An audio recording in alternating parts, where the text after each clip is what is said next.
જય મા દુર્ગા. મિત્રો, આજે આપણે દેવી કવચનો પાઠ ભક્તિપૂર્વક કરીશું. પાઠ શરૂ કરતા પહેલાં આપણે મા દુર્ગાને નમન કરી વિશ્વના કલ્યાણ માટે એક હૃદયપૂર્વકની પ્રાર્થના કરીએ. પ્રાર્થના.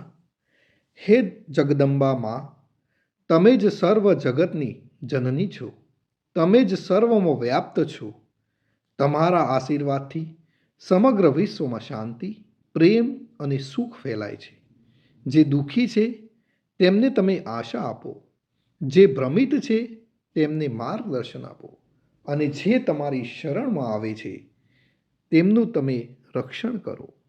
હે જગતજનની મા, સર્વે જીવ સુખી રહે, સર્વે નિરોગી રહે, સૌના હૃદયમાં સદભાવના, સમૃદ્ધિ અને શાંતિ છવાય. ઓ મા દુર્ગા, આ કવચના પાઠથી વિશ્વમાં સકારાત્મક ઉર્જા પ્રસરે, એ જ તારા શરણાગત સંતાનની પ્રાર્થના છે.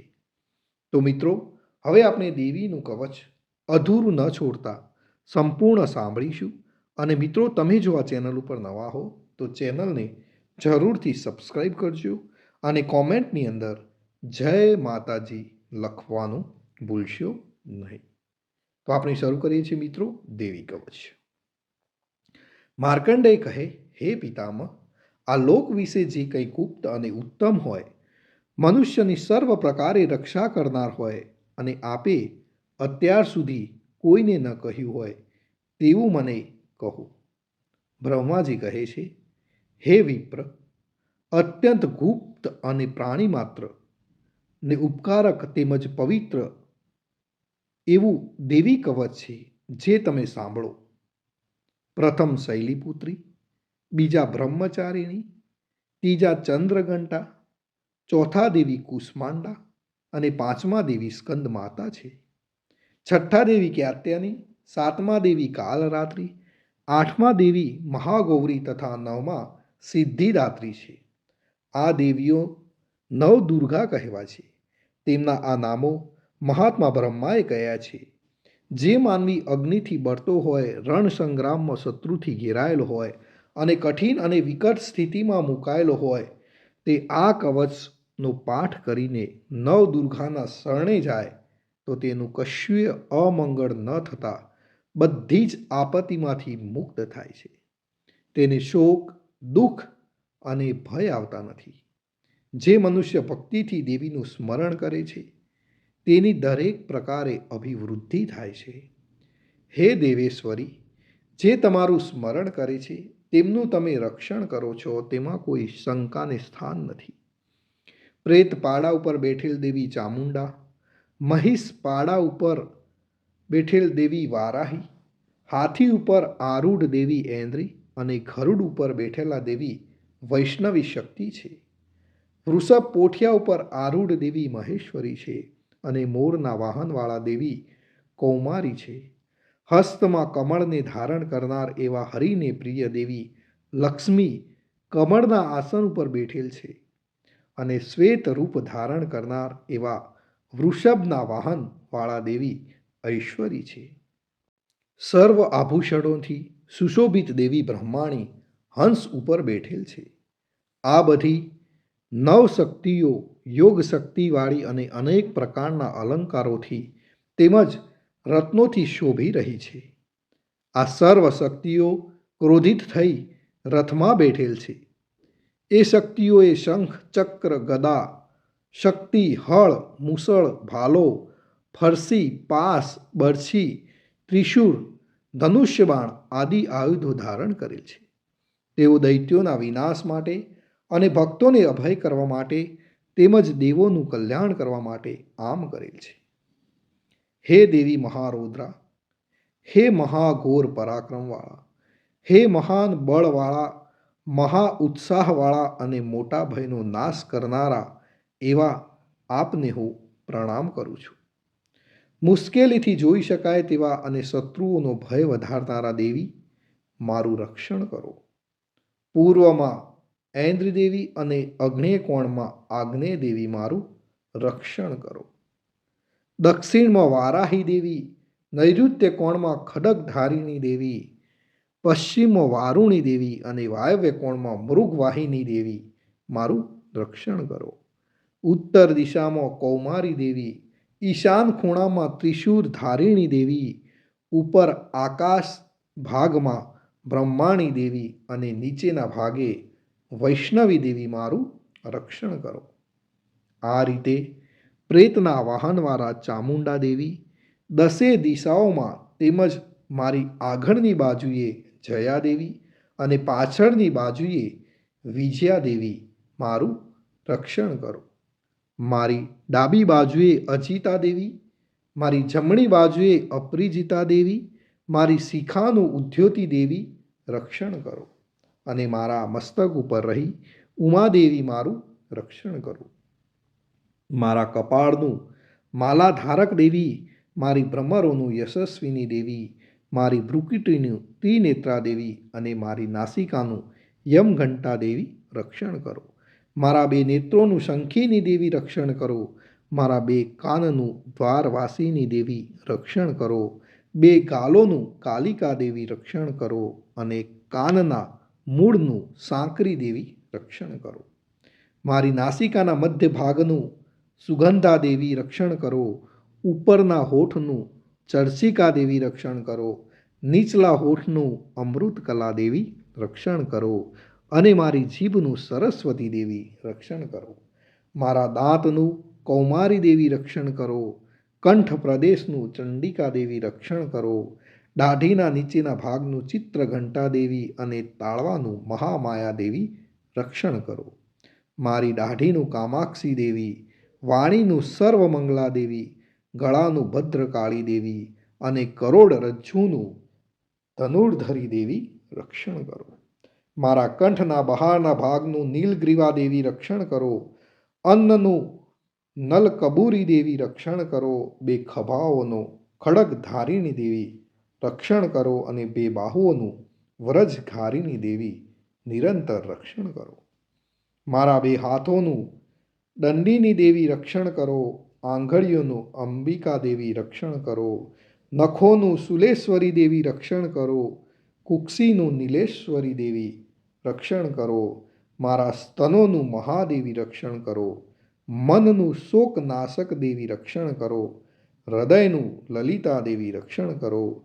અને ઉદરનું ત્રિશૂળ ધારિણી દેવી રક્ષણ કરો. મારી નાભીનું કામિની દેવી રક્ષણ કરો. ગૃહ ભાગનું ગૃહેશ્વરી દેવી રક્ષણ કરો. લિંગનું પૂતના કામિકા દેવી રક્ષણ કરો. અને ગુદાનું મહિષવાહિની દેવી રક્ષણ કરો. મારી કેડનું ભગવતી દેવી, બે ઘૂંટણોનું વિંધ્યવાસિની દેવી, બે જાંઘોનું સર્વ મનોરથ પૂર્ણ કરનાર મહાબળવાન દેવી રક્ષણ કરો.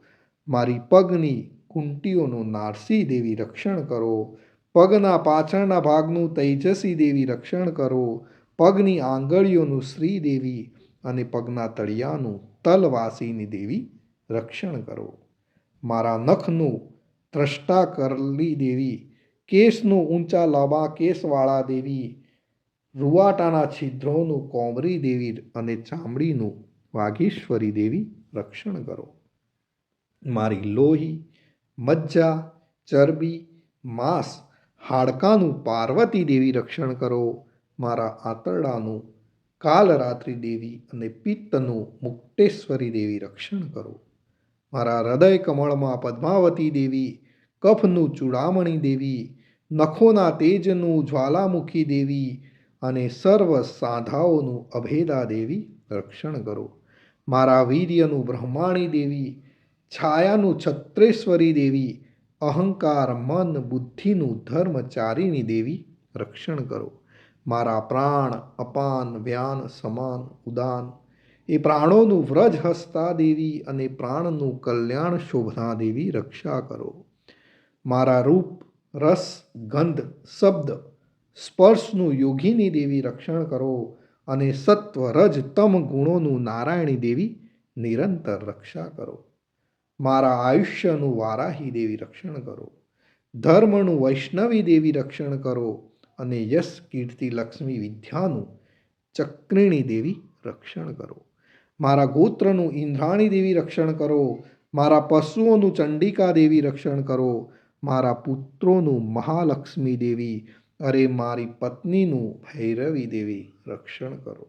મારા પંથનું સુફધા દેવી રક્ષણ કરો, માર્ગનું ક્ષેમ કરી દેવી, રાજદ્વારમાં મહાલક્ષ્મી દેવી અને યુદ્ધમાં જયવર્ધિની દેવી રક્ષણ કરો. જે સ્થાન વિશે આ કવચમાં કહેવામાં ન આવી હોય તેમજ રક્ષા વગરના તે સ્થાનમાં પાપ નાશીની જયંતી દેવી મારું રક્ષણ કરો. આમ જે મનુષ્ય પોતાનું કલ્યાણ ઈચ્છતો હોય તે આ કવચનો પાઠ કર્યા વિના એક ડગલું પણ ભરવું નહીં. આ કવચથી રક્ષાયેલ માનવી નિરંતર જ્યાં જ્યાં જાય છે ત્યાં ત્યાં તેને અર્થ લાભ, વિજય અને બધી જ કામનાઓ પરિપૂર્ણ થાય છે. આ પૃથ્વી પર માનવી જે ચિંતન કરે છે તે તેને ચોક્કસ મળે છે તેમજ અતુલ ઐશ્વર્ય પ્રાપ્ત કરે છે. આ કવચથી રક્ષાયેલ માનવી પૃથ્વી પર નિર્ભર થાય છે. તે સમગ્ર સંગ્રામમાં પરાજય પામતો નથી. તે ત્રણેય લોકમાં પૂજનીય બને છે. આ દેવી કવચ દેવોને પણ દુર્લભ છે. જે મનુષ્ય સવારે, બપોરે અને સાંજ શ્રદ્ધાપૂર્વક થઈ હંમેશા નિયમ રાખી પાઠ કરે છે તે દેવી શક્તિને પામે છે. તેનો ત્રણેય લોકમાં જય જયકાર થાય છે અને તે 100 વર્ષનું આયુષ્ય ભોગવે છે. આ કવચનો પાઠ કરનાર મનુષ્યના વિસ્ફોટક, દાદર, ખસ, ખુજલી આદિ ચામડીના દર્દો પણ નાશ પામે છે. વિષ પણ નાશ પામે છે.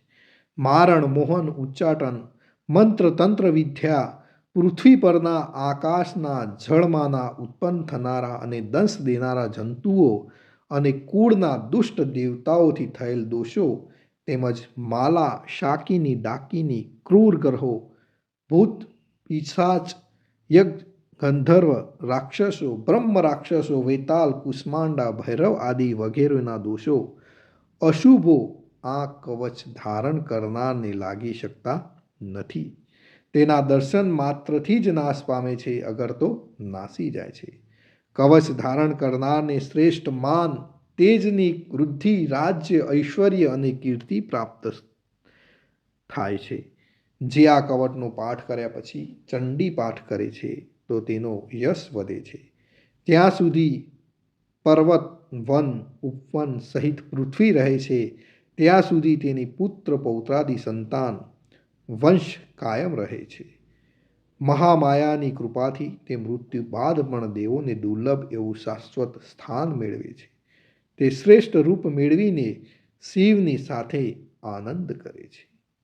ઇતિ શ્રી હરિહર બ્રહ્મા વીરચંત્ય દેવ્યાય કવચમ સંપૂર્ણ.